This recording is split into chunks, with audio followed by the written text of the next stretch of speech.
host, Dan Courtwright, as we're going to be out here until 6 talking border war, KU Mizzou. That's the big thing going on. It's kind of crazy. I've been trying to figure out what to wear this week because NFL is starting. The Chiefs are in action tonight, but I don't know. It looks like you've come up with a little bit of a hybrid, Dan. Yeah, I did. Well, I'm not even wearing a KU football shirt, but I'm wearing an old KU basketball shirt from the 93 Final Four. Also wearing my Super Bowl champion hat from Super Bowl 58. You found a happy medium. I did. I found a happy medium. I decided, the Chiefs play tonight, but obviously KU plays tomorrow, so had to fit both in. I see that you're wearing the state of Missouri on your shirt as well. I'm glad that you brought this up. Yeah, it's the state of Missouri losing 19-11 to David Lawrence's Kansas team back in late November of 1981, DL's senior day, and had these shirts made for a couple of guys on the network. Pretty awesome. And the back says, "Rolling with Fam to Birmingham." Oh, that's awesome. Don Fambro, of course, is pretty much the architect of this rivalry in terms, certainly on the football side of things. Sure seems like. I would say he's the one who really got it, got the hatred boiling after, obviously the Civil War happened, right? When there was a lot of hatred there, but then on the football side of things, he's the one who really made it into what it is today. Yeah, absolutely. Well, hey, we're talking border war here in the opening segment. We're going to go over some individuals on the Tigers to look out for, and then give some keys to the game as well. Again, we're out here at Hy-Vee. Their Friday special, chicken enchilada with Spanish rice. And Dan actually has already put down almost an entire $7 carryout Italian pizza. Dan, tell us, is there pepperoni on there? There is pepperoni on this one. There's also sausage on the other one. You can get a $7 hot grab and go carry out pizza, one topping. We talked about this. If you go on our Instagram and our Twitter and all that good stuff, if you imagine a $7 pizza, you're probably thinking of a bad pizza. That is the best bang for your buck you will find anywhere in Lawrence, in the tri-state area. That is the best pizza for the price. It's unbelievable. I've already had a couple slices. Yeah. I told myself I wasn't going to divulge too much, but here I am. I can't control myself. Hey, you know what? You would be the first to say it looks great, but it tastes fantastic. No doubt about that. Next segment, we'll update you on KU volleyball. They've had a good week. They're 3-3 after a ranked win yesterday. A couple wins so far in West Lafayette against Bowling Green and Georgia Tech, a Yellow Jacket team who's ranked number 23. And now tonight, KU volleyball, we are in full swing with fall sports. They have another ranked opportunity as they're going up against number 17 Purdue. So we'll mention that next segment. Plus, we're going to hear from KU offensive coordinator Jim Zabrowski. 4:40, we have a very special guest coming here to Hy-Vee on Clinton and Castle. Dan, we're going to Jared. We are going to Jared. That's right. Former KU legend, former KU tight end, Jared Casey is going to be joining us right here in Hy-Vee. Come swing by, say hi to Jared. I'm sure he's happy to tell everybody, hello, sign some autographs, that kind of thing. Really appreciate Jared coming to Hy-Vee.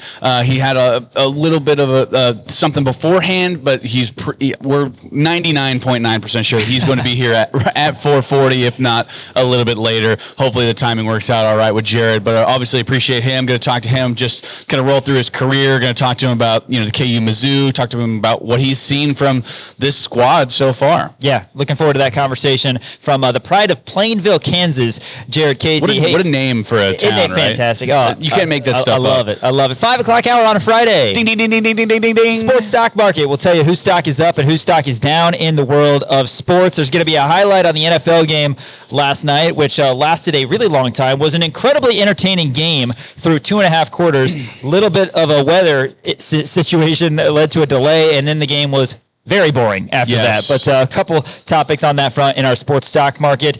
And then at the bottom of the 5 o'clock hour, we're talking Chiefs football, right? 5:30, Chiefs-Chargers preview. Dan will give you some particulars, some keys to the game. Chiefs are 3-point favorites. They are in Brazil. Everybody knows where Brazil is, right? Yeah, it's south of here.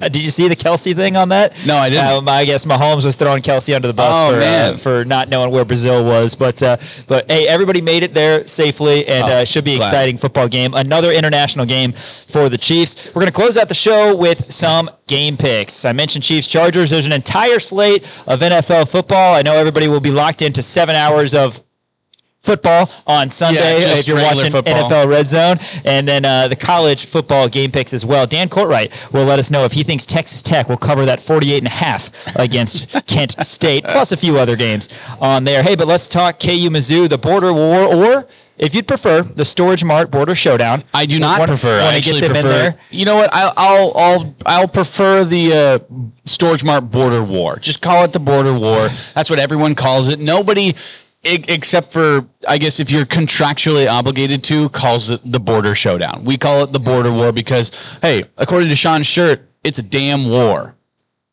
Don Fambro said it best. Yeah, it is. It says this ain't no rivalry. War.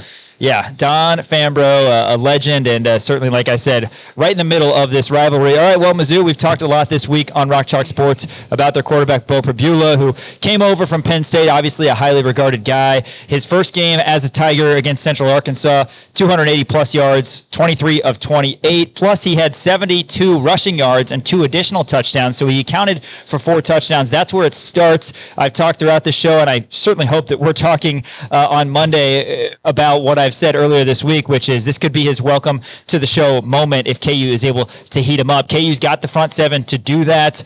Of course, we haven't seen a couple guys that we would like to see on the depth chart at the linebacker spot, like Joseph Jr. and Bengali Kamara, so who knows if we'll see them tomorrow, but other guys are going to have to step up, and the leaders of this team need to be leaders on the field. Talking Dean Miller, talking Justice Finkley, they need to heat up Pribula, make sure he stays in the pocket and does not hurt Kansas with his legs, because that was an area where KU struggled defensively last year. KU, I think, up front on the interior can get some pressure on Pribula and shut down a very good run game. Ahmad Hardy is a running back transfer who came over from ULM. He ran for 100 yards against the Central Arkansas Bears as well. It was a 61-6 Mizzou victory back in week 1. They're 1-0. Kansas is 2-0, and that's where I've kind of gone, Dan, this week in terms of my key to the game, and we're going to have this a little bit later, but highlighting Hardy and Pribula, to me, it all starts with putting the pressure on Pribula. He is the quarterback who's at home. It's his first home start where he is going to be the guy against a Power 4 conference team. And also, yeah, there are some rivalry implications on that. It all starts with him for me. Yeah, 100%. I think that if Kansas is able to stop their rushing attack, I think that Kansas could potentially, win this game even by a lot, right? I mean, that's really where they're the most threatening is on the ground, right? Bo Pribula, yeah, he did have 283 yards through the air and also a couple touchdowns. He had 65 yards on the ground, also 2 touchdowns as well. Ahmad Hardy, 100 yards. He came over from ULM, averaged 10 yards per carry, had a touchdown as well. Now, again, this is against a Central Arkansas team, so it's a small sample size against Central Arkansas, who's an FCS school, but at the same time, when you go back and watch that game, yes, it was 61-6. Mizzou looks beatable, right? They don't, to me, look like the Mizzou teams of the past where they're far and above everybody else, and they were a top 10 team. This is not a top 10 Mizzou team that I can see, at least from what I've seen out there on the field. Yes, they did have the stats to back it up, but again, there were some miscues by Mizzou that I really thought it looked like they kind of struggled a little bit against Central Arkansas.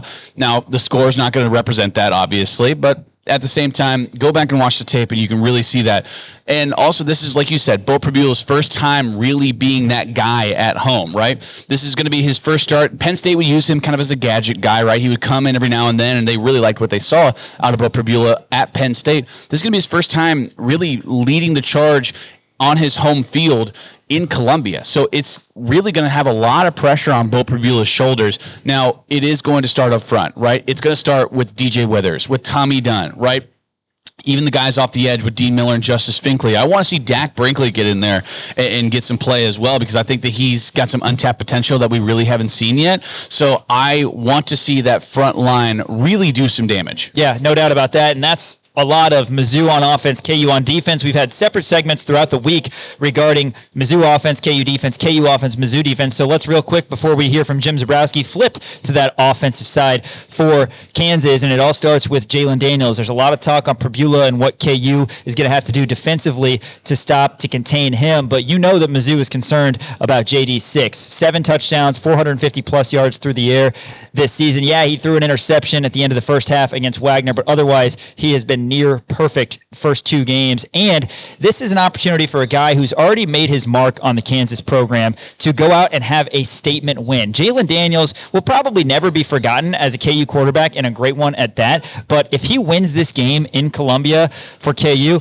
he absolutely won't be forgotten. He will be a KU legend, and certainly regarded as one of the best quarterbacks of all time here in Lawrence if he isn't yet. So what an opportunity for Jalen Daniels to go and do what he's done. He does not need to change himself at all. He doesn't need to change how he's been practicing. He doesn't need to change how he's been playing. He needs to trust his guys up front, trust his receivers, and those guys need to be ready when the lights are on and they're shining bright to answer the call. And as we've also said, Dan, a great opportunity for the Lawrence kid, Calvin Clements, going up against an SEC front, his first big-time chance. And if he's able to protect JD, Mizzou's cooked because he can hurt you in the pocket and he can certainly hurt you out of the pocket. Yeah, well, I want to go back to something you said about JD, about having to trust his guys. Most importantly, he needs to be able to trust himself, right? Because we saw quite a bit. I know we've talked about this kind of ad nauseum about how JD would try to play the hero ball and try to force these big things. He needs to trust himself in his decision-making and thinking, okay, I don't need to go and hit the home run every single time,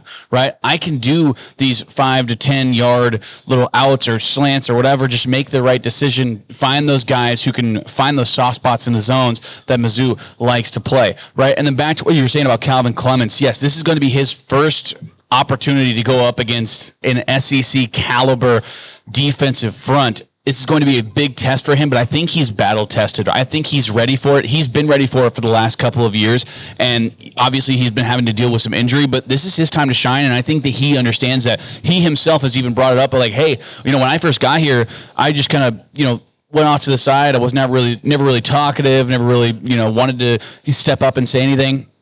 Now he's a leader in that offensive line group, right? Now he's taking guys under his wing and showing them the way. So I think it's important that Calvin has taken that leadership responsibility, and that's going to show certainly in his play. And the offensive line group as a whole, I do feel very confident in, even with the rotational pieces, because that's going to save some legs, especially for Amir Herring and Tavake Tuikulevatu, as well as Nolan Gorsica and Enrique Cruz on that right side. You have confidence, obviously, in Bryce Foster in the middle, as well as Kobe Baines and Calvin Clements. But then you have those rotational pieces at the left guard and right tackle spot. You're going to be saving some legs, and I really don't see one sticking out above the other, right? Obviously, you want that to happen. You want to have a guy who stands out above the other, and it's not necessarily a bad thing either, right? It's not saying that both of them are not good. It's saying both of them are really good at both of those spots, whoever is going to be in those rotational pieces at the left guard and that right tackle position. Yeah, absolutely. Well, we're going to talk a little keys to the game, and we're always going to bring up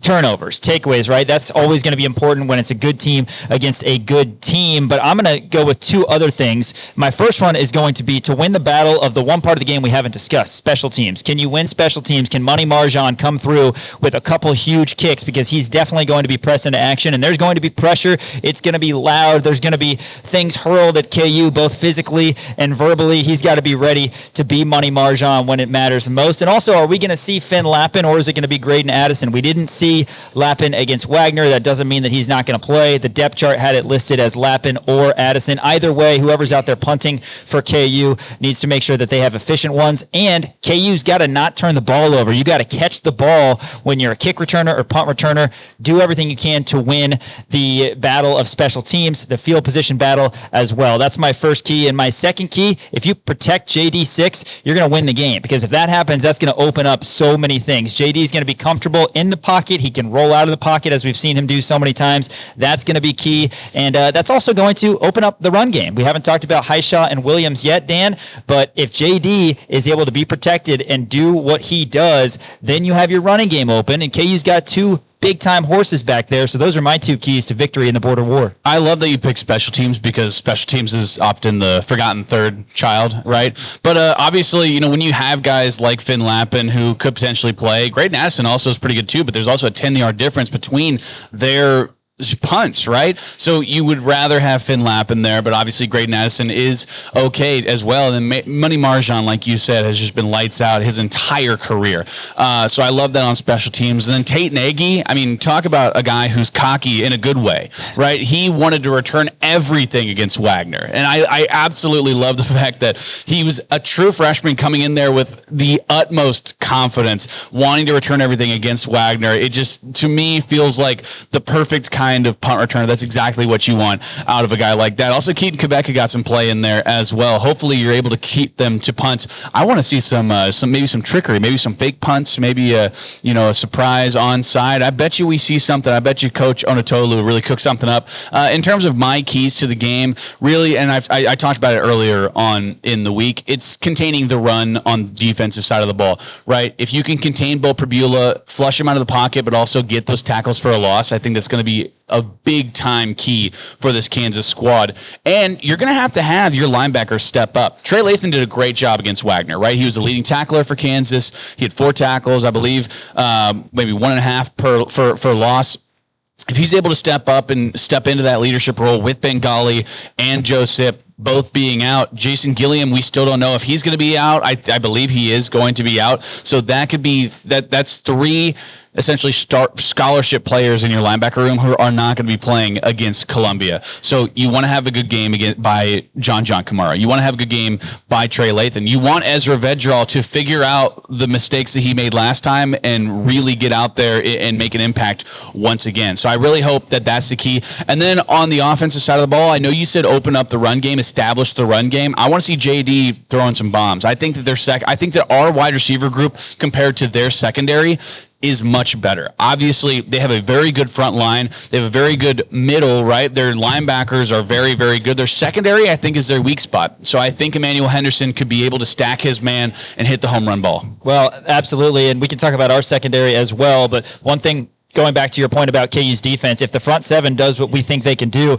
and heat up Pribula, that's going to make the job of the secondary a little bit easier. But yeah, offensively, one thing that Kansas football struggled with for 10, 12 years, it seemed like, before Coach Leipold got here, was they couldn't score, right? It was like pulling teeth to score. Well, right. Since Coach Leipold has been here and with Jalen Daniels as the quarterback, the Jayhawks are going to score, and that's got to make you feel good heading into this one. There's so many different ways that we can unpack this game, and we've done that this week. Thanks for hanging with us on Rock Chalk Sports here on KansasNation.com. But yeah, it should be a fun one. We're going to be talking about it throughout the show today until 6. We're also going to be talking Chiefs football. You can see a lot of Chiefs decor around us here. They get in action 7 o'clock tonight in Brazil against the Chargers. So really, really excited for that game as well. That'll be a little bit later in the show, but we're going to hear from KU offensive coordinator Jim Zebrowski after this segment. Come join us over at Hy-Vee, Clinton and Castle. We've got some freebies. We've got some giveaways, Dan. Yeah, we got some T-shirts. We got some ESPN T-shirts that we're going to be giving away. Also, Hy-Vee, they're partnering with Jocksnitch. They're selling Jocksnitch branded clothing, officially licensed KU products. These are fantastic shirts. By the way, a little fun fact for you. Lance Leipold's son designed this shirt. I know this for a fact. He used to work at Jocksnitch. He's a receiver now at Nebraska Kearney, but I know for a fact that he designed this shirt. So come out, get these awesome Jocksnitch T-shirts, also $7 grab-and-go pizzas. And, hey, if you're watching the Chiefs game at home tonight, they have cookie cakes as well. Come and get these. I'm about to tear into this. Man.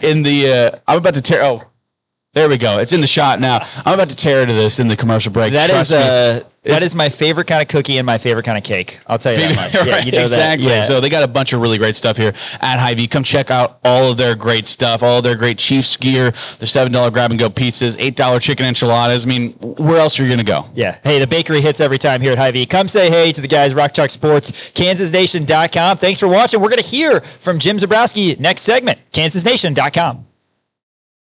To Rock Chalk Sports with Dan Courtwright. I am Sean Kellerman. Border War tomorrow, 2:30 over at Faurot Field in Columbia. 1 o'clock, you can catch the beginning of the coverage, the Crimson and Blue Show, over on the Jayhawk Sports Network from Learfield. And we're going to be locked in. We're going to be loaded up for what should be a fantastic game and, more importantly, a Jayhawk victory. How good would we be feeling if we're 3-0 heading into the first open week with a couple Big 12 home games to start the conference slate? Let's talk a little KU volleyball and KU soccer. I want to shout out the volleyball women. We talked about the tough start to their slate.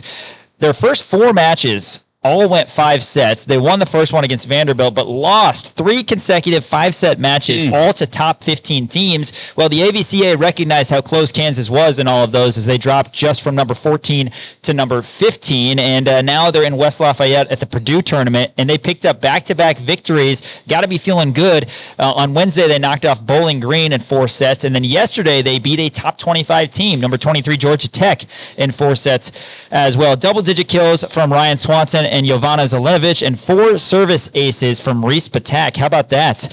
From Reese Patak in the middle. She had 4 service aces. First top 25 victory of the season, which was nice to see, like I said, after having one heartbreaker after another the first week. And now it's number 17 Purdue against Kansas. So this will be the 7th match of the season for Matt Ulmer's squad in his first year at KU, and the 5th against another top 25 team. That's at 6 o'clock in Holloway Gymnasium. If you want a little that's like Chiefs, Gonzaga's preseason. That's just that's unbelievable. Chiefs appetizer, ESPN, or rather Big Ten Plus, you can watch KU volleyball against Purdue. We'll talk Chiefs football a little bit later, but shout out to Matt Ulmer. If they can pick this one up, then all of a sudden you're thinking, all right, these guys are figuring it out. But nice seeing them get some tallies in the win column. Hey, speaking of Jayhawks who are nationally ranked, the KU soccer team, number 22 ranked Kansas, they're going to be traveling to Yale for a road match, beating up on those nerds out there. That's going to be this Sunday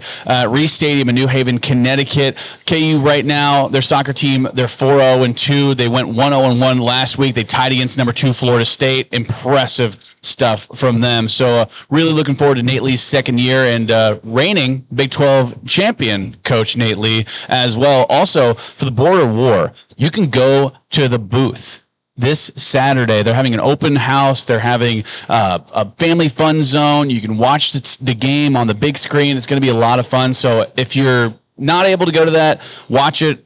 Or if you're not able to watch it, listen to it on 810. Yeah, absolutely. Hey, and like we've talked about, the Storage Mart Border Showdown, we'll have a watch party over at the new booth. We'll have more information on that a little bit later, clear bag policy and all that. But if you want to stay in Lawrence and you want to have a really awesome atmosphere to watch that game, then the booth is a great option. You can RSVP. It's not required, but it is encouraged. We're going to try to hear from KU offensive coordinator Jim Zabrowski. We're out here at Hy-Vee, so not 100% sure if this audio will go through. And it sounds like we'll go ahead and keep it here. Next segment, though, Dan, we're going to be joined by the pride of Plainville, Jared Casey. We'll get his thoughts on the border war as well, and a couple rivalry thoughts, KU-Mizzou. That's right. We're going to ask him how jealous he is that he's not able to play against Mizzou this year.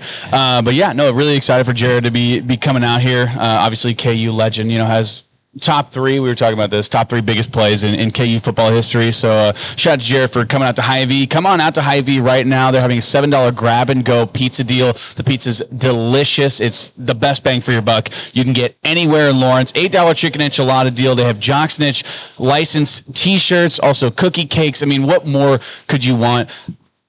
Gear up for game day with Hy-Vee. Look at that. I just came up with that. Wow, you should trademark that. Man, that's so good. Jared Casey going to join us after this on Rock Chalk Sports. Thanks for watching on KansasNation.com. Sean Kellerman and Dan Courtwright back with you. Rock Chalk Sports here on KansasNation.com. Thanks for watching. Well, we're pumped about the show. We're getting really excited, of course, about the border war tomorrow, 2:30 at Faurot Field in Columbia. We're talking Chiefs-Chargers a little bit later in the show. But right now, we're joined by a very special guest, Jared Casey, who, of course, spent a few years on the KU football roster, right? Jared, thanks for coming over to Hy-Vee to join us today. We're going to talk border war. I want to ask you about that and ask you about growing up in Plainville. But first, let's talk about you right now. How is everything going? And understand that you're still training, understand that you're still in the area, but update Jayhawk Nation. Yep, I am still currently training. Plan to try out for the UFL in this next spring, and hopefully stick on with the team next fall. So just training for the UFL right now, looking for a job, to be honest with you. So that's just kind of what I'm doing right now. Well, appreciate you taking some time. Let's talk a little KU football. Have you had a chance to attend the first couple games? Have you been in the booth? If so, tell us about it. Yeah,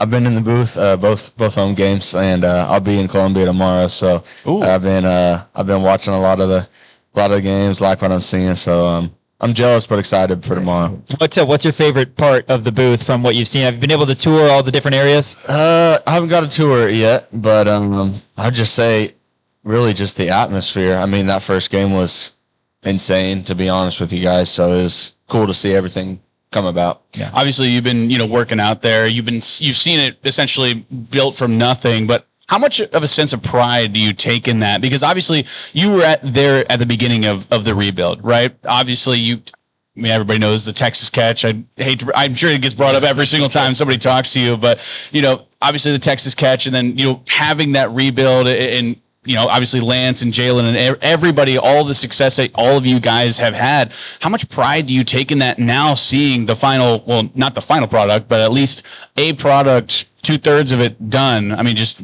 talk about the emotion, I guess, that goes into that. Yeah, I mean, it's a lot of long hours and hard work that's been put into it, and it's really just going up there and seeing it every single day. And I just take a look at it because I go and run routes in there about 2 to 3 times a week, and it's just really cool to go in there and see. So a lot of emotions come about, and just thinking about the past and everything that's happened in the last 5 years and what it will look like when it is all said and done. I think it's going to be really cool, but it looks amazing right now. Remember last time we talked to you, you talked about basically still being welcomed at home as if you're still a member of the team, member of the coaching staff by Coach Leipold here in your first year out. Just expand on that a little bit. Yeah, I would just say when they came down the hill for that first game, and all the guys were just dapping me up, saying what's up, and it was cool to see them. Just wish them luck, and not only for that game, but I have high expectations for the whole entire season. So, and they know that. So it's just really cool to be welcomed by everybody. Yeah. In 2025 Kansas football, like you said, you've seen it up close and personal. The Wagner game went about as we expected, but it's been pretty dominant each of the first 2 games. What are you seeing so far out of the team as a whole? I think, obviously, I look at the offense a lot and grade the offense and what could be better and what they're doing well. And to be honest with you, I think they're just moving the ball sideline to sideline really well, and just getting the ball in different guys' hands. And you're seeing that the wealth's being spread a lot, and I like that. And they're really mixing up the run game and the pass game. And I think you've seen a little bit of dose of it, but I really think you're going to see it this weekend and the games to come. So the defense has really been impressive, to be honest with you. Flying around, making tackles, gang tackling, everybody's around the ball, and it's just really cool to see that transformation. And another big thing is everybody just having fun and flying around, like I said. And you could tell that there's juice, and they want to win. And like I said, I'm really excited. You obviously played under Coach Andy Kotelnicki as well as Jeff Grimes. Just talk about the product that you've seen from Coach Zabrowski and the way that you think that fits kind of Jalen and also everybody else's style of play.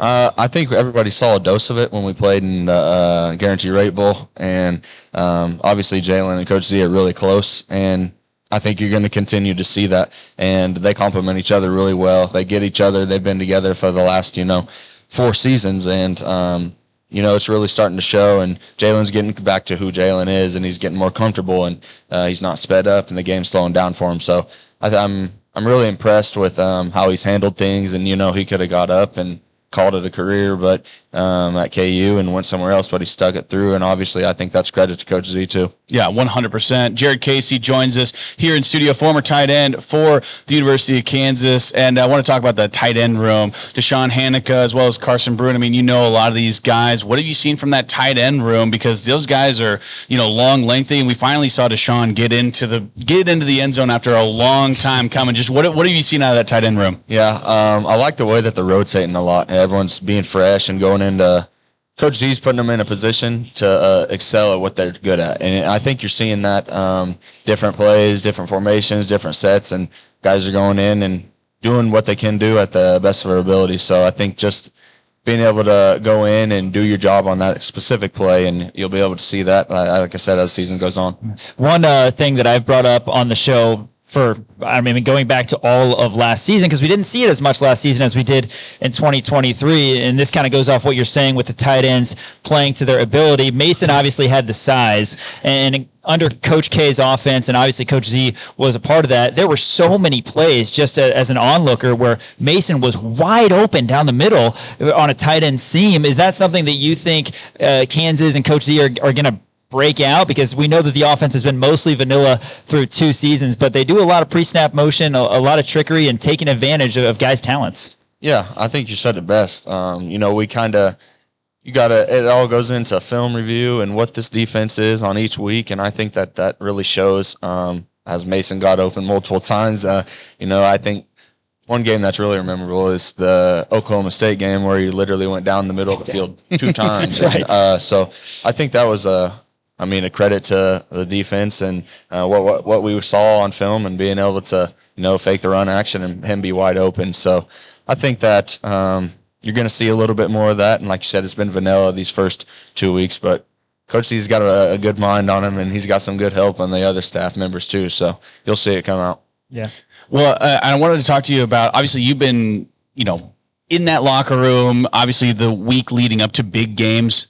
This game, a little bit different. It's Mizzou, right? This is Kansas's biggest rival, at least to some of us old heads. Obviously, I don't know how old you were the last time KU and Mizzou played. I was still also a kid too, but just talk about, what you know about the border war and just the level of hatred between the two fan bases and how you think that the team is kind of taking on this all in. Yeah. Everybody hears about the border war, and obviously it's a long history, and it goes back to, centuries before this. And I did my own research, and I got into it this week as well. So obviously it stems back to the war between the two borders of Kansas and Missouri, and everyone gets into that, and it's a lot more than just football. It's a lot deeper than football, and that's where that hatred stems from. And like I said earlier, I am really jealous of not being able to play this game. But, like I said, I'm excited. And there will be a lot of words said to each other, and that's just how fan bases react to each other. But KU's going to keep it cool, and they're going to get a big W. Yeah. Did you fall down a Wikipedia rabbit hole when you were doing – because I do that all the time, man. Oh, my gosh. There was, pages on pages of just – straight facts and stuff, and I was like, I'm going to stop before I get into the history of it. For sure. So I assume you haven't been to Columbia for a game, or you've probably driven through, but haven't been there. Okay, so I'm sure you've heard some stories like we've talked about. But so, what do you expect? What are you going to wear there? Are you expecting to wear your crimson and blue? I've heard some stories, and it can get pretty nasty. Yes, I'm wearing my KU polo, and there you go, blue. Nice. And any Mizzou fan that wants any words, I'll have them. So Jared can hold his own, I'm sure. That is what it is. So I'm gonna be wearing my stuff proud, and like I said, words will be said, but just be smart with what I do. So. Looking at this game, to me, in my view of it, whoever wins this game to me is going to be ranked, right? If Mizzou wins, they're going to be ranked. If Kansas wins, they're going to be ranked. How do the guys kind of, look forward and say, hey, this is a big game. This could mean, we potentially could get ranked, and then kind of be a momentum shifter, sort of a liftoff point, I guess, for the rest of the season? Do they get that far ahead, or do they just kind of look at it one game at a time? I think there's a little sense of both, to be honest with you. Obviously, guys that's a big confidence booster when you get a big road win like this, especially in the border war. And then you do start to think ahead, we will be ranked. Or if you do lose this game, it's it's not the end of the road. It's not the end of the world. But, this could have playoff implications at some point, where there could be a world that KU loses the Big 12 championship, and do we put them in? Do we not? Right. And they go back to that 1-loss, 2-loss type of deal. Well, depends how Missouri does the rest of the year, and if they go 10-2, it's okay, you beat them on the road, and they played in an SEC filled schedule. So there's a lot of implications, but I think that just not thinking too far ahead, but just playing this game, and then but it'll be a big confidence booster for the rest of the year. 100%. Jared Casey joins the show here live at Hy-Vee on Clinton and Castle. Come by, get a $7 grab and go pizza, best bang for your buck. $8 chicken enchiladas as well. They got Jock Snitch licensed apparel too, so gear up for game day here at Hy-Vee. And Jared, obviously, the players, they try to look at it one game at a time as much as they possibly can. You're not a player anymore, so you can actually kind of look ahead. Looking at the Big 12 slate, what do you see out of the Big 12 slate, and how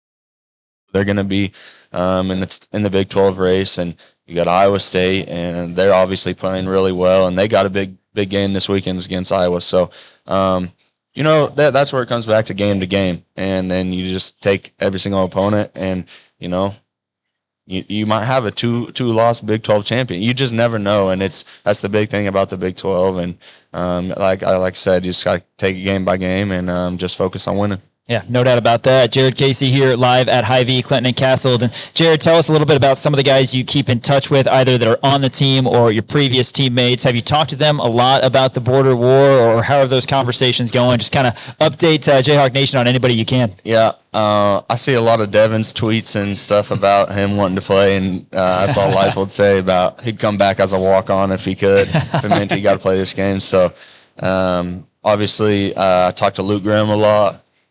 He's very jealous about this game as well, being from Missouri. Yeah. And I keep in touch with a few guys, and we all talked about it last year and the year before. I think they made this little home and home series like it's been a while. 2020 is when they said it. Yeah. Yep. So right when I came in as a freshman, I was like, oh, how can I stretch out my years? Right. Man, you tried. But yeah. But no, I'm really jealous, and we all are really excited about it. Yeah, I gotta this or that. So for you personally, because obviously you're a little younger, and how old were you back in 2010? I mean, you probably I was 9 years old. 9 years old. Okay, so looking at it right now, personally, who would you rather beat? Would you rather beat K-State or would you rather beat Mizzou? Well, right now I'd rather beat K-State because we're on a 16 game losing streak, and everyone knows how the last 2 years have went, and it's still eats at me. But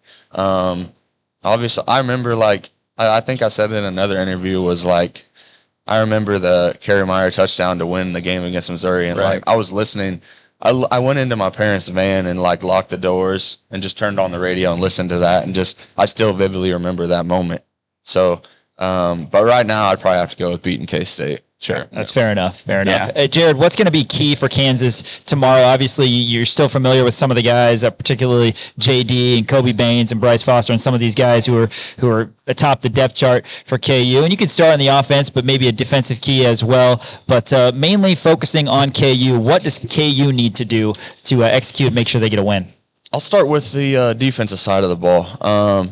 Missouri is going to have big plays, and that's just what it is. And they're going to score points, and that's just what it is. And, in the first two games, our corners and our secondary haven't really been tested that much. And I think you'll see a little bit more deep ball throwing tomorrow, and that's just part of what it's going to be. So I would say starting on the defensive side, just stay imposed. Big plays are going to happen. Don't get too down on yourself. They're going to score points. On the offensive side, we can't get behind the chains. We got to stay, you get 6 yards on first down. You get a little chunk play here. You get a 2nd and 1. You go and try a deep shot, just land something. So just staying consistent. Don't get behind the chains. We don't need penalties.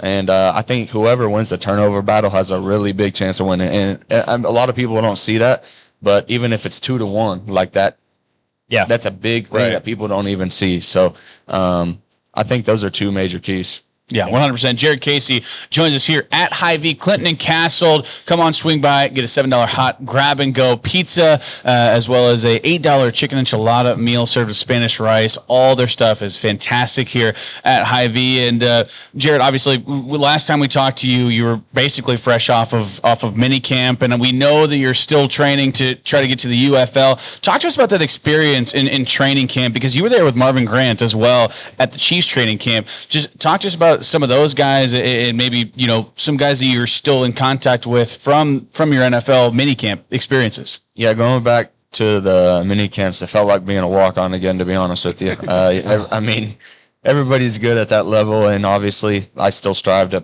play there someday, but it was really exhausting, just kind of learning a new playbook. Actually, 2 playbooks in 2 weeks with the Chiefs and the Dolphins that I went to. But I mean, obviously, a lot of our guys have been sticking on rosters and practice squads. And you got Luke Grimm on the practice squad at the Chargers. You got Quentin Skinner at the Jets. Logan Brown, I think he signed with the Browns. So, and then obviously you have Devin on the Saints. And I mean, I still keep in contact with all of them, and it's amazing to see the guys that I played with and being in the same locker room as them, and filling out their dreams and being able to play at the big stage and the big level, and hopefully I can meet them up there someday. And what's the process like? Because obviously, now essentially spring ball time, so you're looking at the UFL. What's that process like? Are you in touch with any GMs or coaches or anything like that? Are you sending out film? What? Just tell me about the process of trying to get on a UFL roster. It might sound a little corny, but my agent does obviously talk to different GMs and owners and stuff, but I've been looking on like LinkedIn, and I've been seeing like owners or you tell me I can apply to be like a starting corner in the UFL on LinkedIn? Are you kidding? I mean, I'll find like coaches on LinkedIn, and I'll just like send them a message and hopefully see it or something. So just getting my name out there, and then like there's a UFL tryout you can go to, and I'm gonna try to do that and go see how that goes, and hopefully get recognized and noticed off of that. So I think a big story like kind of resonate with me right now is like Adam Thielen. He paid like $265 to go and try out. Yeah. And now look at the career he's had. Absolutely. So just trying to get my foot in the door, whether with a UFL team to start and then hopefully getting them to an NFL roster someday. So. Yeah, absolutely. Well, we're cheering for you and wishing you the best. Last thing regarding KU-Mizzou game tomorrow, obviously hope you have a great time in Columbia and hopefully bringing home a victory. KU beats Mizzou tomorrow. This is a Sophie's Choice situation, I'm sure. Who are you happiest for? Period. It could be a player, it could be a coach, it could be somebody you know. Who are you happiest for? KU knocks off Mizzou. Oh, man, that's hard. I would say... I would say the last team, what was it, 2012 when they played them? 2011. Somewhere around there. And we ended up losing that game, right? Yeah. I think. Yeah. I would say for that team, and then for Coach Leipold. I mean, Coach Leipold I've been seeing some things. He doesn't really know the magnitude of his game and what it has been. And obviously, I'm sure he's done his Wikipedia research too. So, but I think it's going to be a big thing, and just kind of like we told you so to Mizzou, like, why'd you guys leave? And they say we're running away, but we know they didn't want to play us in 2022.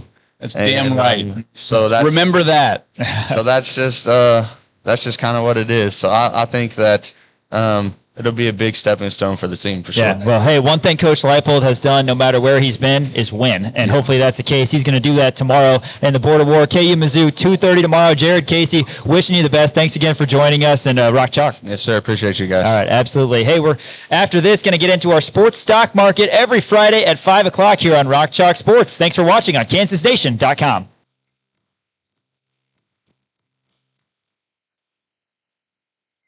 Nation.com. Appreciate all you guys tuning in. Be sure to check out the show afterwards on YouTube. I'm going to post all the shows there. Also, shout out to Miles Schnare and company at Crown Automotive. Big fan of them over at Crown Automotive, Crown Toyota here in Lawrence off South Iowa Street. We're here at Hy-Vee right now. $7 grab-and-go pizzas. Also, they have cookie cakes. They have a ton of different Chiefs gear ready for tonight as the Chiefs take on the Chargers in Brazil. And, hey, look who decided to join. I'm back. This is reminiscent of the first segment when it was me and you were off doing something in the back. Big shout out to our director, producer, engineer, Gabe Boucher. This seems like the right time to shout him out. He does a lot for us, making sure we get set up and can bring Rock Chalk Sports to you guys. How about us going to Jared, man? And he delivered the pride of Plainville. And, I understand his answer about wanting to beat K-State a little bit more than Mizzou because he was here and we didn't have any luck against K-State. Obviously, that's a conference game. But, man, I wonder if after his experience in Columbia, that's going to be a different answer. I just have a feeling that people wearing the crimson and blue are not going to be treated particularly great. But hey, this honestly, Dan, this is the legacy game. Like, we understand that this program has gone to new heights under Coach Leipold and with JD6, but this is an opportunity for it to be the game. And again, there's a chance that Kansas doesn't win. Certainly, some pundits think that. But what if they do? What if Kansas is 3-0, bringing home a victory from Faurot Field, and then you've got an open week, and then, Dan, as we've talked about, 2 games in Big 12 play against teams that you are very confident you could beat, perhaps even favored against, who knows? Yeah. But the bottom line is this would be a huge win for so many reasons, and it's almost like, because you're not thought of as the favorite, there's the sense of there's nothing to lose. At the same time, so much to gain, right? The Bill Self quote before the 08 National Championship, but there's so much to gain. There is. We don't want to lose to those guys. We don't like them. We don't respect them. None of that. Go down there and get it done and be feeling great afterward. Is this a must win or a can't lose? I don't know. What is that? I don't know. I think it's a can't lose. I think it's a can't lose because if you lose this game, then all the Missouri fans have bragging rights. Now, granted, I don't associate myself with Missouri fans, so I'll never have to hear that because they're bad people, and I cut them out of my life if they're a Missouri fan. So I will never have to hear that. But if you have a Missouri fan in your life, you'll never hear the end of it. I'm sure of it because I just know the way that they are. So I think it maybe is a can't lose. Also because the fact, look, here's the thing. Right, this isn't going to be the end of the season for Kansas, and I believe you talked about this either a couple days ago or yesterday, maybe, about how the fact that look, if Kansas loses to Mizzou, they still have all of conference play ready to go. But if Mizzou loses to Kansas, they have an SEC schedule to play, and it's a relatively hard one too. And they have a brand new quarterback. They have a lot of new pieces. They lost Luther Burden. They lost Armand Membu. Right, so it's really going to be tough for them to kind of get back on their feet after losing to Kansas, especially at home, where if you're Kansas, you still have the Big 12 conference to look out for. You're going to be heading into a bye if you lose in Missouri. You have Cincinnati and you have West Virginia. Those are winnable games, very winnable games. All of a sudden, you gain the momentum back. Finish the year 11-1, right? I mean, that's just the way that the way that I can view this. I love it. Yeah, that's generally, if they lose. Generally if how they win, we're going 12-0. That's generally how we view Chiefs things. are going 17-0, by the way. It's not going to lose. But yeah, no, I'm excited for it. And you mentioned a couple guys in Membu and Burton who are no longer a part of the Tigers program. They're kind of like KU, more question marks, fewer household names, and that sort of thing. But the more I think about it, I kind of go back to what I've been saying. I just have a good feeling about KU's front seven defensively against Pribula. That's not to disrespect his game. That's not to throw away what he did against an FCS team in Central Arkansas, which was impressive, even though it was an FCS team. I just am so confident about KU's talent and depth in the front seven, and they haven't really established their dominance through two games quite yet. Dean Miller didn't play against Fresno State. We haven't heard the name Justice Finkley too often in terms of guys getting in there. We've gotten a little bit of DJ Withers, a little bit of Keenan Caldwell, but there's so much to be heard from those guys on the interior and off the edge, and if they can heat up Pribula, which I anticipate happening, KU is walking out of Columbia with a victory. So looking forward to this tomorrow, Dan, at 2:30. But first, let's get into our sports stock market. Ding, ding, ding, ding, ding, ding. Stock is up on disrespect, or as you put it, getting thrown under the bus. Yeah, this is where we differ. Okay, we talked about this beforehand. Let me set the scene for you. Right, NFL season kicked off yesterday at the Link. Right. Eagles versus Cowboys. I hate both of those teams. I watched it out of spite, but still it's fun because football's back. At the beginning of the game, 6 seconds into the game, before the first defensive snap, right? This is on the kickoff. Jalen Carter, defensive tackle for the Philadelphia Eagles, gets tossed, gone, because he spit on Dak Prescott. Now, here's the thing. Jalen Carter doesn't exactly have the best track record. I'm not going to go too far into that, but he doesn't have the best track record, right? So obviously it's not a good look. But then you look back at the tape. This is like finding other footage of the JFK assassination besides the Zapruder film, right?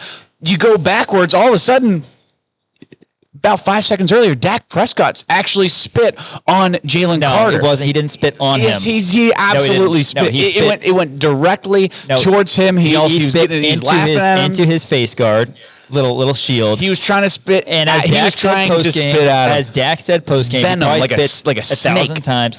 Carter legitimately spit on the jersey of Dak Prescott. Why would Jalen Carter try to spit on Dak Prescott if he didn't think that Dak Prescott was trying to spit on him? Why would Jalen Carter do something? I understand he doesn't have a good track record. Sure, it's like the boy who cried wolf. I get it. I thought it was hilarious. By the way, I get it. We've all seen the video, but yeah. It's obviously incredibly disrespectful. You saw the Dak Prescott when he spit and then he started laughing at Jalen Carter. It's different.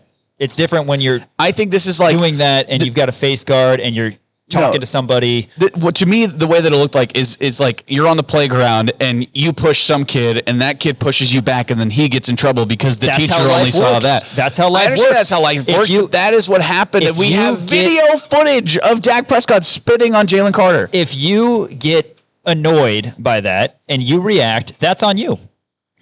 That's on you. And Jalen Carter, shockingly, didn't you didn't get spit on. That's the thing. At least you didn't hit him. You didn't get spit on. It would be different if Dak actually spit on Jalen Carter and then he went and did the same. Right. Yeah, the second person's still going to get in trouble. I get that. I mean, you're going to be tossed out of the game and all that. But he was. But the ref should have gone back and looked at me like, "Oh, Dak Prescott also spit on him." But what do you want to do to Dak? He didn't spit on him though. But what do you want to do to Dak? You want to kick him out? Yeah. I don't like Dak Prescott. And by the way, I have a personal vendetta with Dak Prescott completely aside from this. It's just because he screwed me over like 4 years in a row. I don't want to hear about your fantasy team. Drafting him in fantasy football. No fantasy chatter. So there's a personal thing here with Dak Prescott. That's why he's already on like strike number 4 for me. Okay, so I don't like the guy. Now Jalen Carter again, not a good guy, but at the same time, it also doesn't look good for his reputation. But Dak Prescott, he's not known as that kind of guy. So he knows he can get away with it. That's the thing that annoys me, that he knows he can get away with spitting on somebody because that's not something Dak Prescott would ever do. He didn't spit on somebody. No, he didn't. He spit right on him. Oh my gosh. No, I cannot believe it was hilarious. 6 seconds Unreal. Into the NFL season, Jalen Carter gets tossed. I mean, I think it's funny. I'm not obviously pro spitting and none of that was fine, but I did think it was funny that I look up and 14:54 is on the first quarter clock and down goes Carter. He's out, the most important player for the Eagles defensively. Granted, they were able to pull it out 24-20, which reminds me, Dan, before you want to chime in here? No, I was going to say that we were both correct, and I'm 2-0. On my game picks. All right, great. Can you tell us spread in the under? Perfect. Also, you want to hear about my deep dive on your fantasy team right now? I will. Yeah, no problem. I have Devin.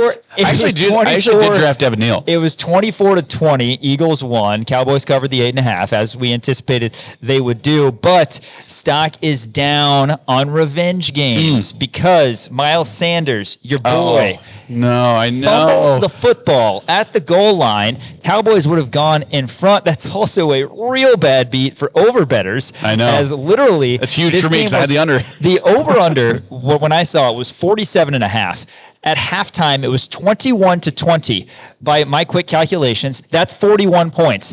A touchdown and a point after touchdown, just so you know, Dan, is worth 7 points. 41 plus 7 would have been 48. Well, that would have been over the 47.5 number. It's 20-21 at halftime, and then we go into the break. Eagles get a field goal. Shout out Jake Elliott. And then at about 4:40 to go in the third quarter, we have the lightning strike. We've got the weather delay, which lasted forever, and then the rest of the game was really boring. Well, part of the reason the rest of the game was really boring is no one else scored. The game ended at 24-20. Miles Sanders, have a day, young man. And that's so disappointing because it's such a revenge game. I know. Former Eagle legend Miles Sanders. He went to Penn State, didn't he? I'm pretty sure. That sounds right. Yeah. Shout out Saquon Barkley. But he actually had a couple nice runs in this game, and that's got to be the greatest feeling for somebody going to your former turf against the franchise that let you go, didn't want to sign you long term, and man, you're puffing your chest out, you're pinning your ears back, you're feeling great, and then you fumble the football.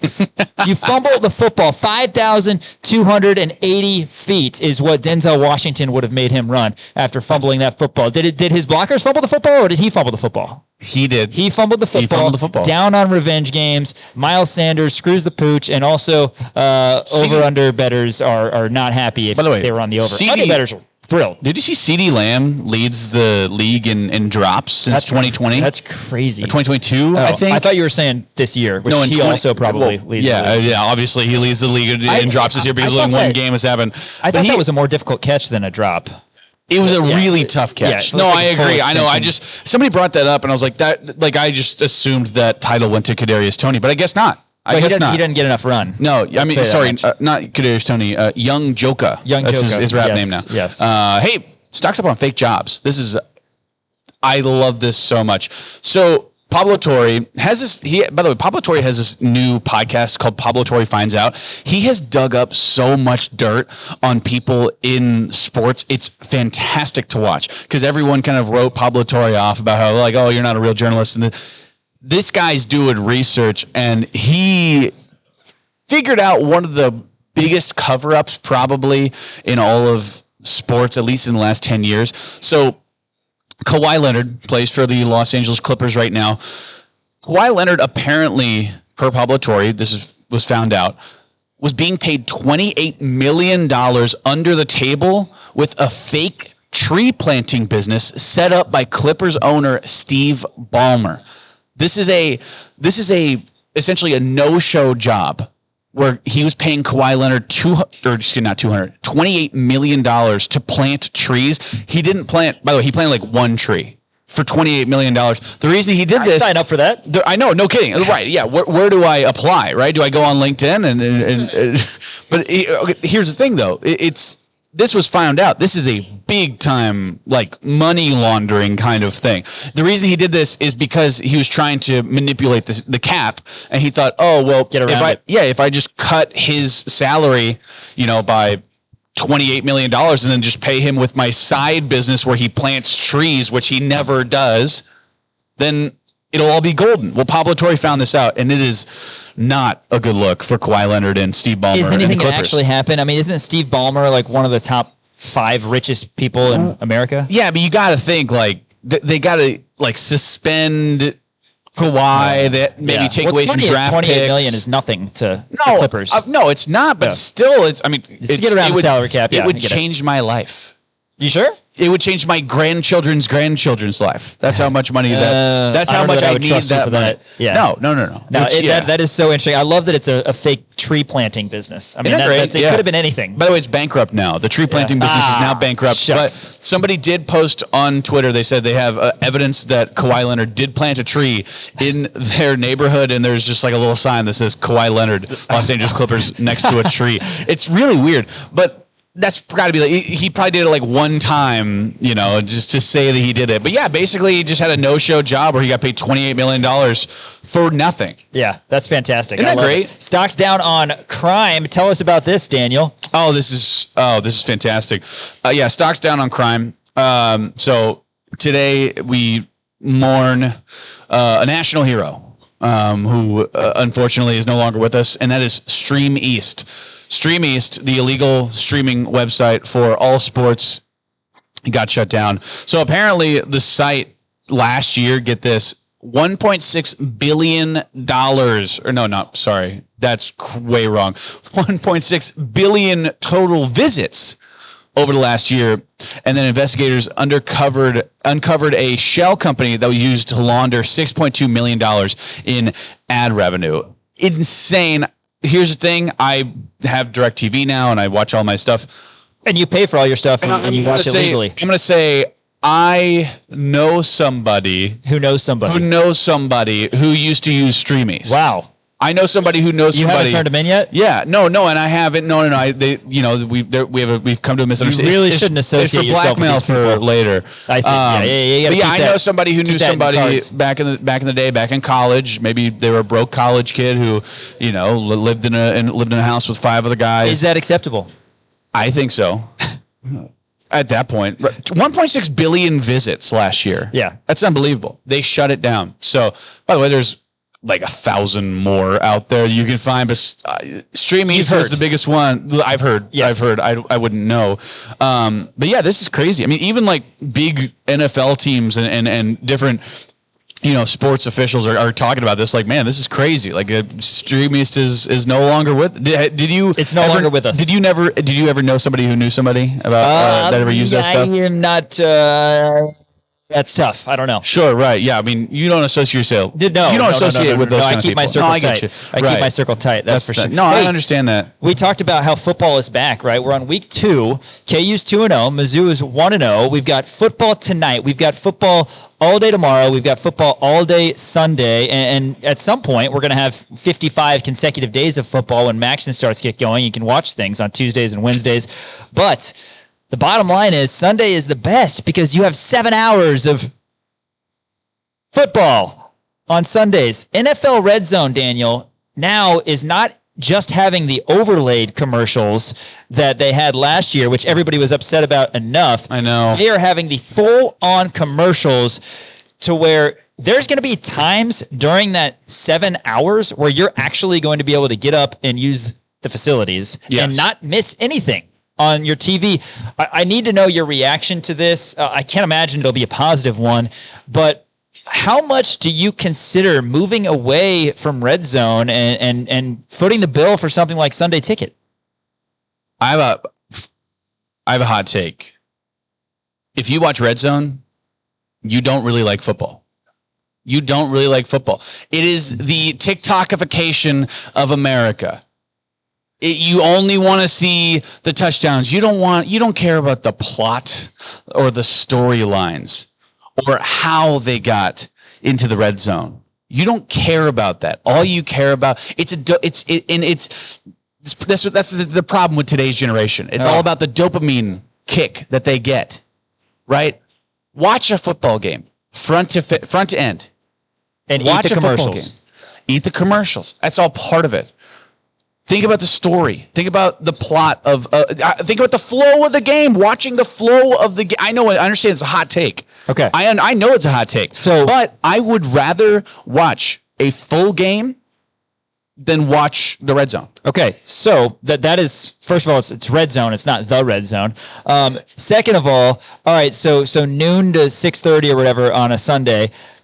You're saying that you would rather watch Patriots Jets, and then watch Bears Vikings commercials and all of that, and have no idea what's going on in the other games, than watch 7 hours of almost commercial-free football? Here's the thing: if you keep on cutting back and forth, you don't know what's happening in those games. You have no idea what is happening in those games, right? If it goes back and forth between, have you never seen the Octobox? I have seen the Octobox.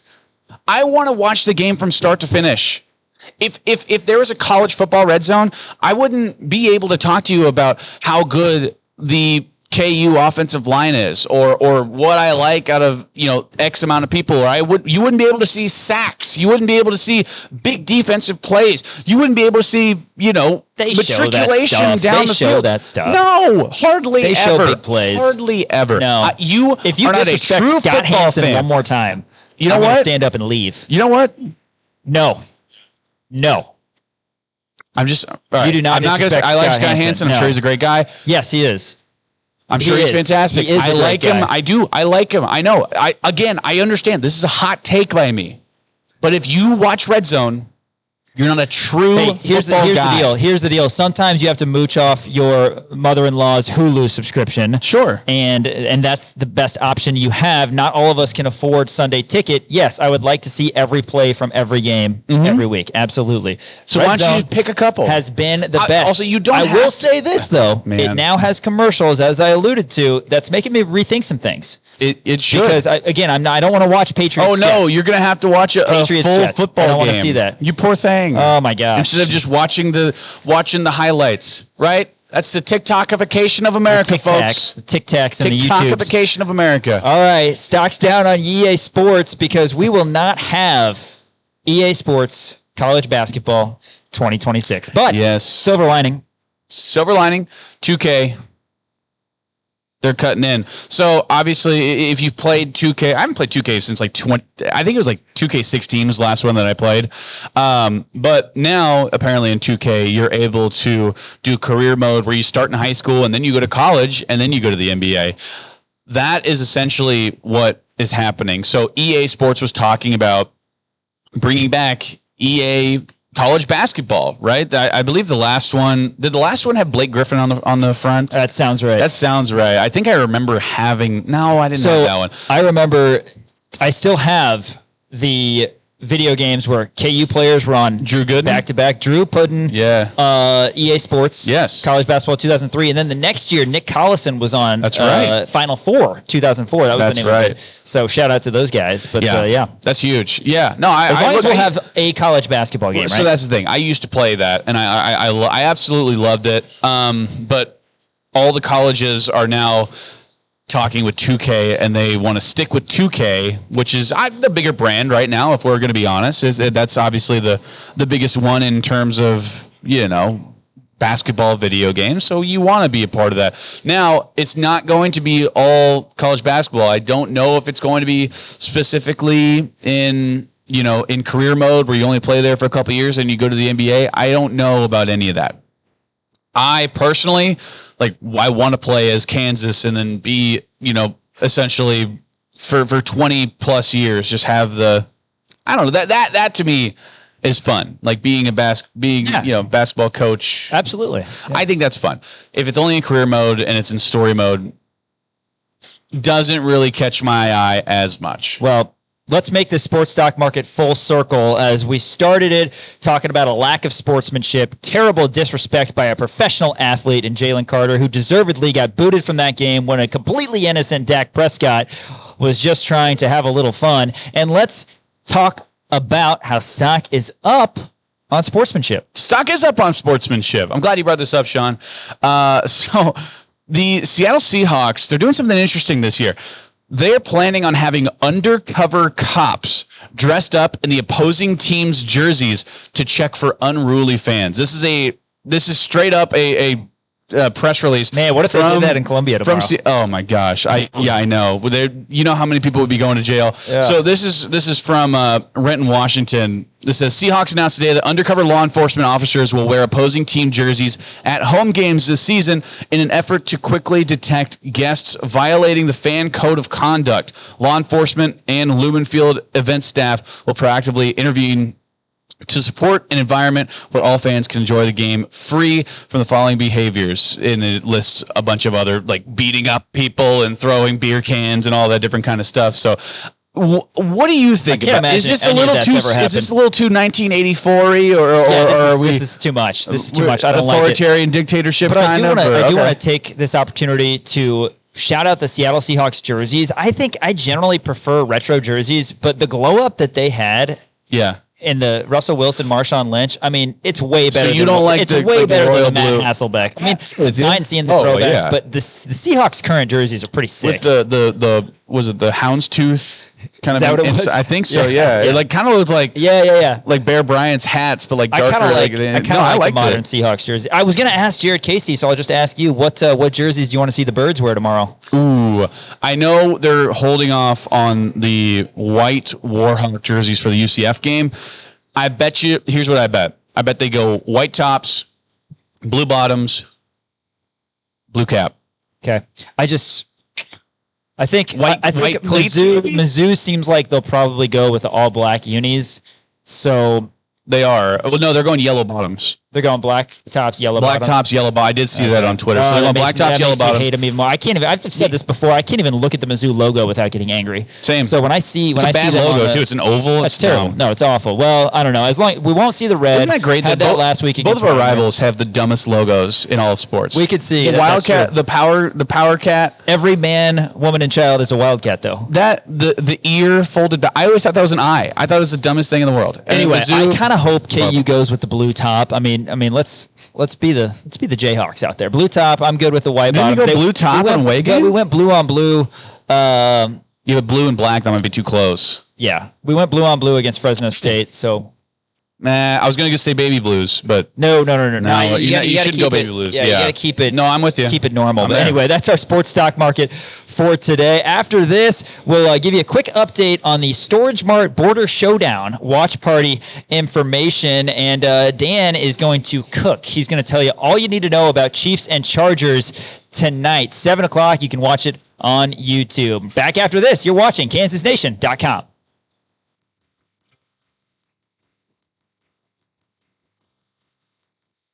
Welcome back to Rock Chalk Sports, KansasNation.com. Big shout out to Miles Schneier and everybody over at Crown Automotive for helping make this possible. KansasNation.com for all coverage of KU. We got some articles up there. We've got all sorts of videos. Make sure that you stay in the know regarding everything KU football, volleyball, soccer. We've got everything KansasNation.com. Also have a fantastic new studio downtown on 9th and Mass. So check us out down there anytime. But today, special show here at Hy-Vee. You can come by and you can get an $8 chicken enchilada served with Spanish rice. Dan's talked about their $7 carry-out pizza, which is also delicious. We had Jared Casey on a little bit earlier in the show. He talked about the border war, updated us a little bit on what he is doing. So we're going to have the show available for you if you missed that, and check that out. Regarding the border war, Dan, tomorrow, for those people who are not going and want a kind of game day atmosphere, they are opening the booth as the watch party information is such. Storage Mart Border Showdown Watch Party. You can have self-guided stadium tours, a family fun zone. There's performances from the KU Spirit Squad and band, brand new game day amenities that are really second to none. And just a few notes, if you are going to this, the clear bag policy will be in use. Blankets are allowed in, but are subject to be searched. And you're going to enter the stadium at Gate 5, which is the northeast corner through the Garlinghouse Plaza and the Horge Family Atrium on the west side. So entrance to the field will be at the northeast corner between sections 119 and 117. They will have food and beverages available, but you cannot bring any in. No lawn chairs will be allowed either. But as I mentioned, blankets are allowed. Just be prepared and have those clear bags. KU Mizzou, the border war. That's info if you're heading over to the booth to watch it on a particularly large screen. Dan. That's right. Yes, a particularly large screen. You know what? I'm going to say it. Probably the largest in Lawrence. Also, you can look at the first escalator in Lawrence. There's actually two. You can just stand there and look at it for hours. It is a sight to see. I've seen an escalator before. At least I've heard about them. But seeing that one in person, it is really just something else. Hey, Chiefs play tonight. Red Thursday was yesterday. I know. Okay, I don't know. I've just been wearing blue. I've just been wearing blue all week, man. Yeah, I understand. But like, break out the Chiefs gear once we beat the Tar. Why did they decide to play this on a Friday? I'm okay with it, man. NFL an extra day. It's standalone. I understand that, but still. Anyway, Chiefs play tonight against the Chargers down in Sao Paulo, Brazil. Very exciting. Did you see Chargers fans getting all upset because the Chiefs have a painted end zone? I didn't see that. So the Chargers, this is technically supposed to be a Chargers home game. And last year at the game in Brazil, it was Eagles Packers. That's right. It was Eagles Packers. And it was technically an Eagles home game. And both end zones were painted Eagles. The Packers didn't have an end zone. Well, this year, one of them's Chargers, one of them's Chiefs. Chargers fans are getting all upset about that. I personally think it doesn't matter. Just, why do the end zones matter, right? Win the game. Also, the Chiefs are the biggest brand in the NFL. You want to have that brand painted on an end zone when you're especially overseas. Again, that's not me. That's Chargers fans who are all butthurt about that. But a really exciting game. Excited to see, what this Chiefs team is going to be made out of, right? Looking at the Chargers, and I'll kind of do a breakdown of the Chargers right now. They do have Amarion Hampton, who's going to be their starter. That's who's listed on their depth chart as of right now, because Najee Harris is still like a pirate. He's got an eye patch and all that good stuff, still from that 4th of July thing. So right now, probably not going to see a lot of Najee Harris. Going to be mostly Amarion Hampton. Amarion Hampton, what we saw in North Carolina, he was a very, very good running back. So we all know how Jim Harbaugh likes to coach, and that's on the ground, right? I mean, that he loves to do option stuff. He loves to do outside zone, inside zone, sweeps, that kind of thing. He likes to ground and pound on the ground. They have a very good offensive line. Yes, they did lose Rashawn Slater for the year. That sucks, but they got Joe Alt, who his original position was left tackle. They moved him to right tackle year one. Now they're moving over to left tackle because Rashawn Slater is going to be out. And at that right tackle position, they have Trey Pipkins III. Never heard of him. Also, I guess I didn't realize this. I don't know why this one kind of went over my head. They have Mekhi Becton right now. Mekhi Becton, by the way, he's listed as questionable at that right guard position. But their offensive line still is very, very good. So that's something to keep track of. Now, the Chiefs do have a very good defensive line, right? They have George Karlaftis. They have Chris Jones up there in the middle. So I like the Chiefs' chances, just in terms of containing that pocket and getting Amarion Hampton down, is really going to be the key. Their wide receiver group does scare me a little bit. They have Ladd McConkey, Quentin Johnston, whatever, Keenan Allen. Oh, whatever. That's a little rough. Quentin Johnston? Okay, He was, by the way, that's another thing I was wrong about. What do you have, 219 against us the day game day was in town? Bingo. That's another thing that I was painfully wrong about, is that I thought Quentin Johnston was a future Hall of Famer. After that KU game, I was at that KU game, college you never game know. day. He's still young. What is this, his third year in the league? He drops everything, man. That guy, he might as well have sticks of butter for arms. And then they have Keenan Allen back, which is really cool, but also he's getting kind of old. Behind Ladd McConkey, they have Trey Harris, which I'm kind of surprised that they have Keenan Allen. Now, Keenan Allen obviously still has some juice left in the tank, and I believe Keenan Allen's probably a future Hall of Famer. He might be an old guy; he's not first ballot, but I think he's got the resume to make the case that he's a Hall of Famer.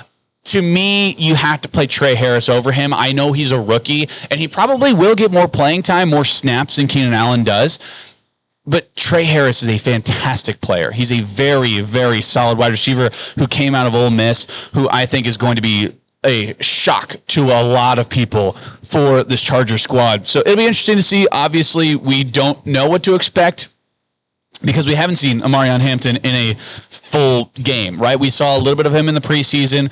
We saw a little bit of Trey Harris in the preseason. We saw just a twinge of Justin Herbert in the preseason. Most of it was Trey Lance. So we're really going to see how these guys mesh together, and how it's going to come about week 1. So I'm really excited for this game. Jim Harbaugh is a really good coach, and obviously the Chargers were in a pit of despair there, particularly in special teams. Remember how special teams cost them like every game for 3 years straight? Dude, or whatever it was? They had the number 1 offense and the number 1 defense in the league. It's incredible. Back in like 2011, and they still missed the playoffs because their special teams was so bad. This particular Chargers team, I wonder if they're not one playmaker short. Now, maybe Hampton will be the answer to everything, but you look at the wide receiver depth, like you mentioned. I think we're both high on McConkey. I think he's going to have a really good career. It sounds like I'm a little bit higher on Johnston than you are.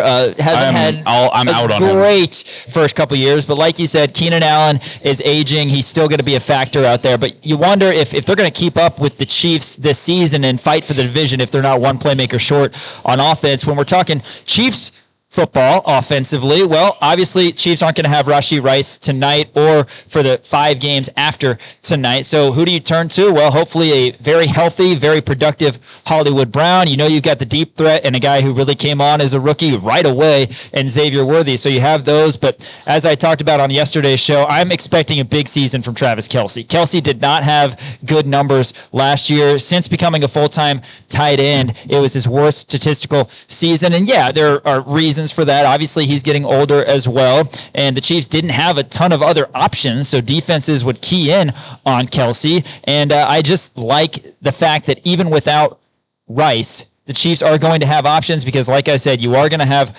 Hollywood Brown back. Worthy is a proven guy at this point, and also you have a healthy Isaiah Pacheco. Hopefully that's someone who can not only contribute for himself individually, but open Kelce up. I just think it's kind of a revenge tour. Is it a swan song for Travis Kelce? We're not totally sure, but I like him. And look out for Noah Gray. I mean, he's just a kind of a sneaky guy on this team who came up big last season. I like the fact that Robert Tonyan's on this squad, too, because that's a guy who, he's the 3rd string as of right now, but he's still kind of a veteran guy, right? He did really good stuff for the Green Bay Packers, so I'm excited to see what Robert Tonyan can bring to the table as well at the tight end group. I think you're a little bit higher on Travis Kelce this year than I am. Not to say that I'm out on him. I'm just... you can see the age kind of coming with Travis Kelce. I'm expecting a big game out of Xavier Worthy, if we're being honest. I think Juju is going to be a safe bet as well. Jalen Royals, I wanted to see him out there. He's going to be out for this game. Hopefully he can get back out there and make an impact because the Chiefs, if we're being honest, really need depth at that wide receiver spot. But yeah, I mean, again, obviously you want Hollywood Brown to really make an impact, and we didn't get to see any of it last year because he got injured in the first play of the preseason and didn't get him back until the playoffs. So a healthy Hollywood Brown is going to be big time for this Chiefs squad. Also on the defensive side for the Chiefs, they brought back Derek Nottie. Now, as of right now, Omar Norman-Lott is listed as the starter at that right defensive tackle. They run a 4-3, but he's questionable right now. So it could be Derek Nottie, a guy who a lot of Chiefs Kingdom is very familiar with, who I'm excited to get him back. Now, I know a lot of people wanted Mike Pennell to be back. That was obviously a big time and a big personality. But getting Derek Nottie back has been absolutely huge, and I think that's going to mean a lot for this Chiefs squad heading into this game. Well, offensively, I don't know what's going on in Travis Kelce's personal life, but I know that I'm excited to see what he can do on the football field. And I know for you, anytime you have an opportunity to see Jawan Taylor play football, sign yourself up. Chiefs and Chargers, 7 o'clock, YouTube TV tonight. Make sure that you are locked in, and hopefully our guys start 1-0. 15-2 the Chiefs somehow went last season, despite not having so many of these pieces. No Rice tonight of the first 6 games, but I still think Mahomes and company are maybe going to be out for blood this year after a disappointing loss in the Super Bowl last year. Well, we're going to kick it to a break, but after this, we're going to give game picks, not just for Chiefs-Chargers tonight. We're going to talk the entirety of the NFL slate, plus Dan will give some picks across college football as well, some games in the Big 12 and the top 25. We're live at Hy-Vee on Clinton and Castle. Thanks for watching, KansasNation.com.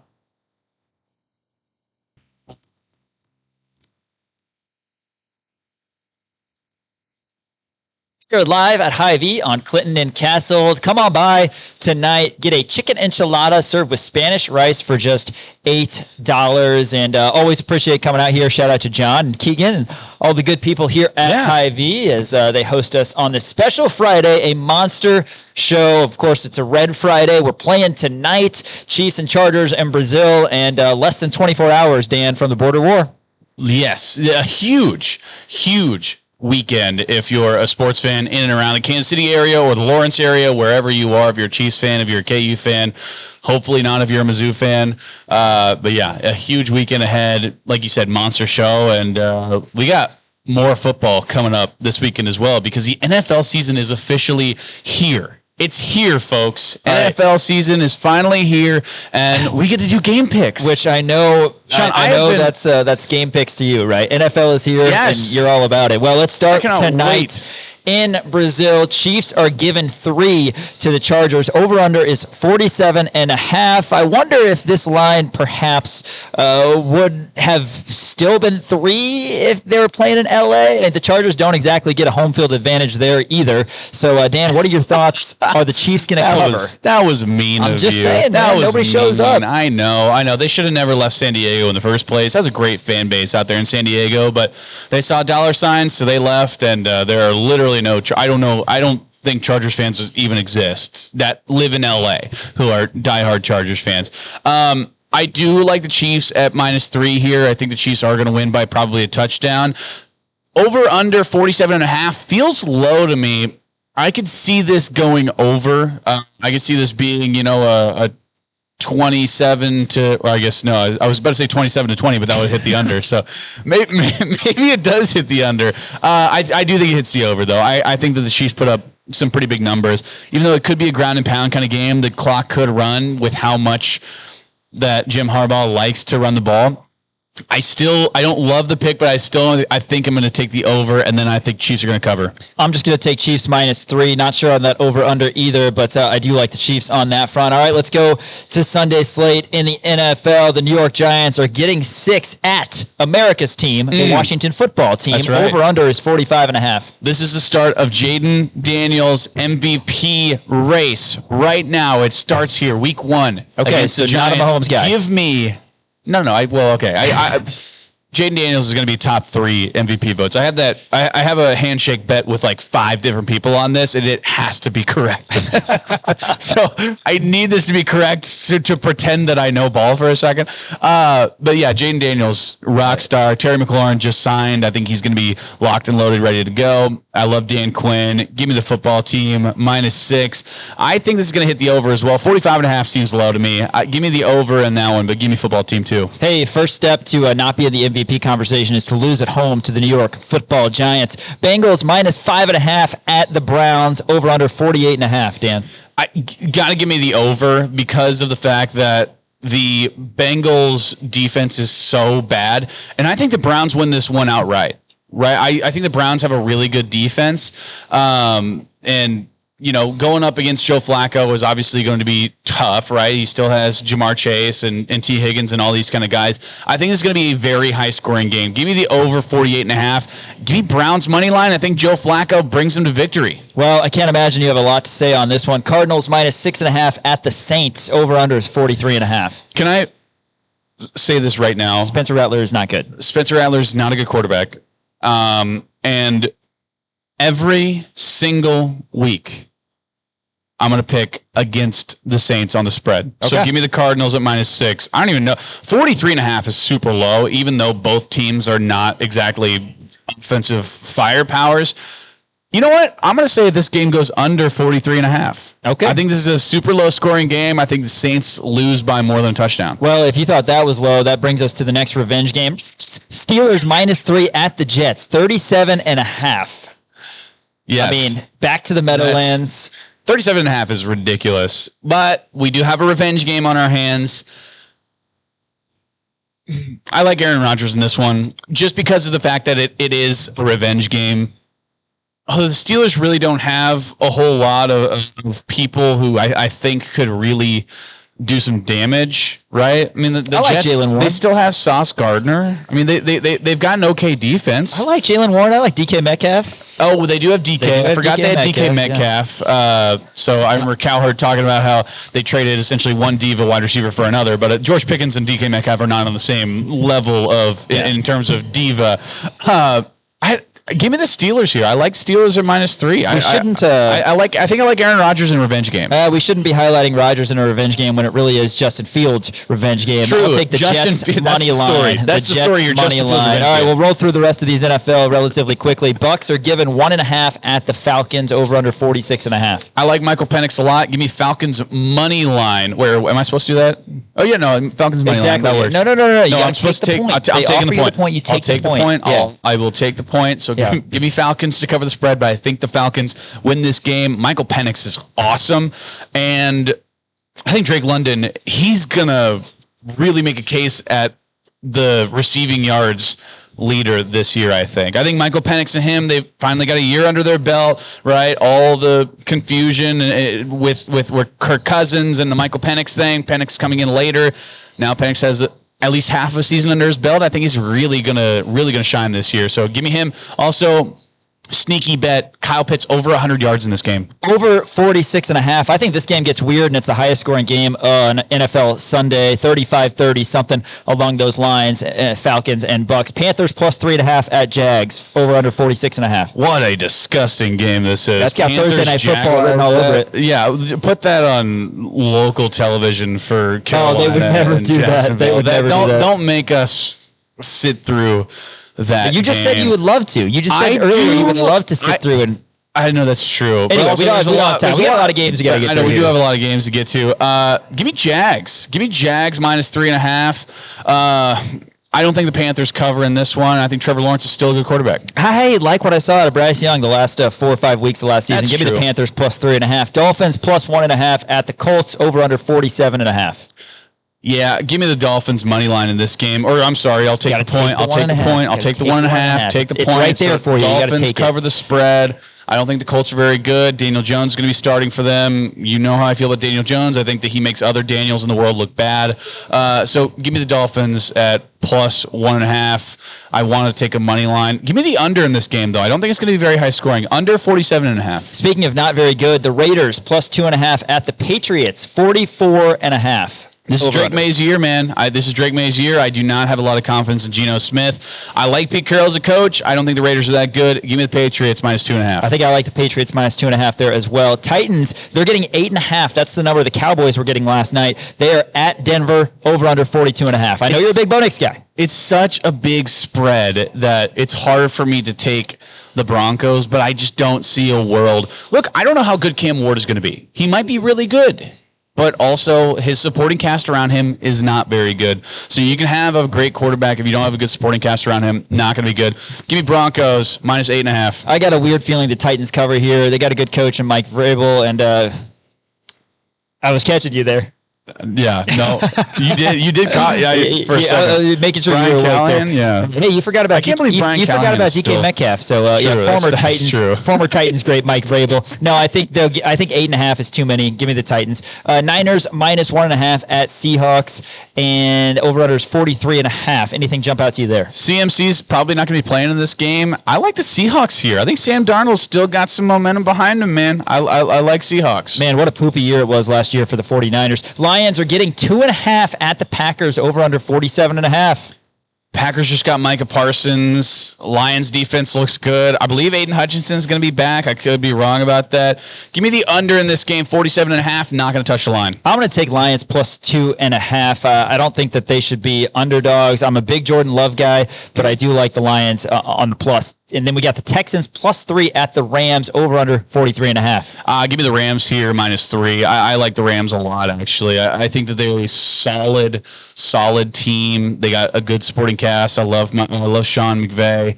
Give me the over in this game, 43.5. Ravens -1.5 at the Bills. 50.5 is the over-under. That's the highest of the week, and this is Sunday Night Football. Are you laying points on the road with the Ravens in Western New York? I don't want to touch the spread, but I'm going to. Give me the Bills money line. I know I'm supposed to take the point. You got to take the 1.5. Bills money line. Take the 1.5. Bills money line. Bills win this game outright. All right, I'm calling it right now. 27-26. The Ravens or the Bills. No, the Ravens would win, and you would lose your bet. I would lose 27-26. I'm calling that right now. So because Dan's making a huge mistake of not taking that. Hey, let's talk a little college football real quick, Dan. Only got a couple minutes, but we're going to roll through these. Big 12 first. Iowa +3 at number 16. Iowa State over under 42.5. I like Iowa State here, man. Iowa State looked really good against K-State, I thought. I don't think Iowa is going to be very good this year. Give me the under in this game, 42.5. Baylor +2.5. Your boys at SMU. Over under is 63.5. I like SMU here. I really like SMU. I think they're going to be coasting off last year's CFP. I like SMU here. Baylor did not impress me against Auburn. The one everybody's been waiting for. Number 24, Texas Tech, -48.5 at home against Kent State, one of the worst programs there is, over under 60.5. Whenever the spread is that big, I cannot. I can't take it. But Kent State also, they won their first game, I think. Give me Kent State at +40.5. That's just too big of a spread for me. You don't see Oklahoma State +27.5 too often, but that's the case as they head to Eugene to take on the number 6 ranked Ducks, over under 55.5. Yeah, I think Oklahoma State covers the 27.5 for sure. Oklahoma State, though, I don't have the utmost confidence in them. A lot of people are high on them, think they can win the Big 12.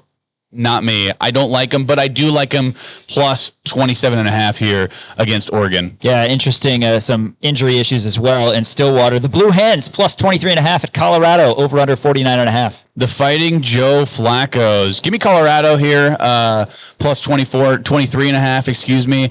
I like Colorado here. I think they're going to bounce back against Georgia Tech. King Salter's a very good quarterback. Yeah, they're going to retire his number. I heard. Bowling Green +23.5 at Cincinnati, over under 48.5. Oh, man. Oh, jeez. Give me Bowling Green here. I think Bowling Green's going to be a solid team. Now, they did lose their really good tight end from last year, who was one of the best tight ends in college football, if not the best tight end in college football. I still like Bowling Green here. Give me them to cover. Obviously, I think Cincinnati's going to win. West Virginia, small favorites at Ohio, over under 58.5. West Virginia's going to cover this game. Give me -3. Yeah, it's -3. I think I do like West Virginia in this game. Ohio's nothing too crazy.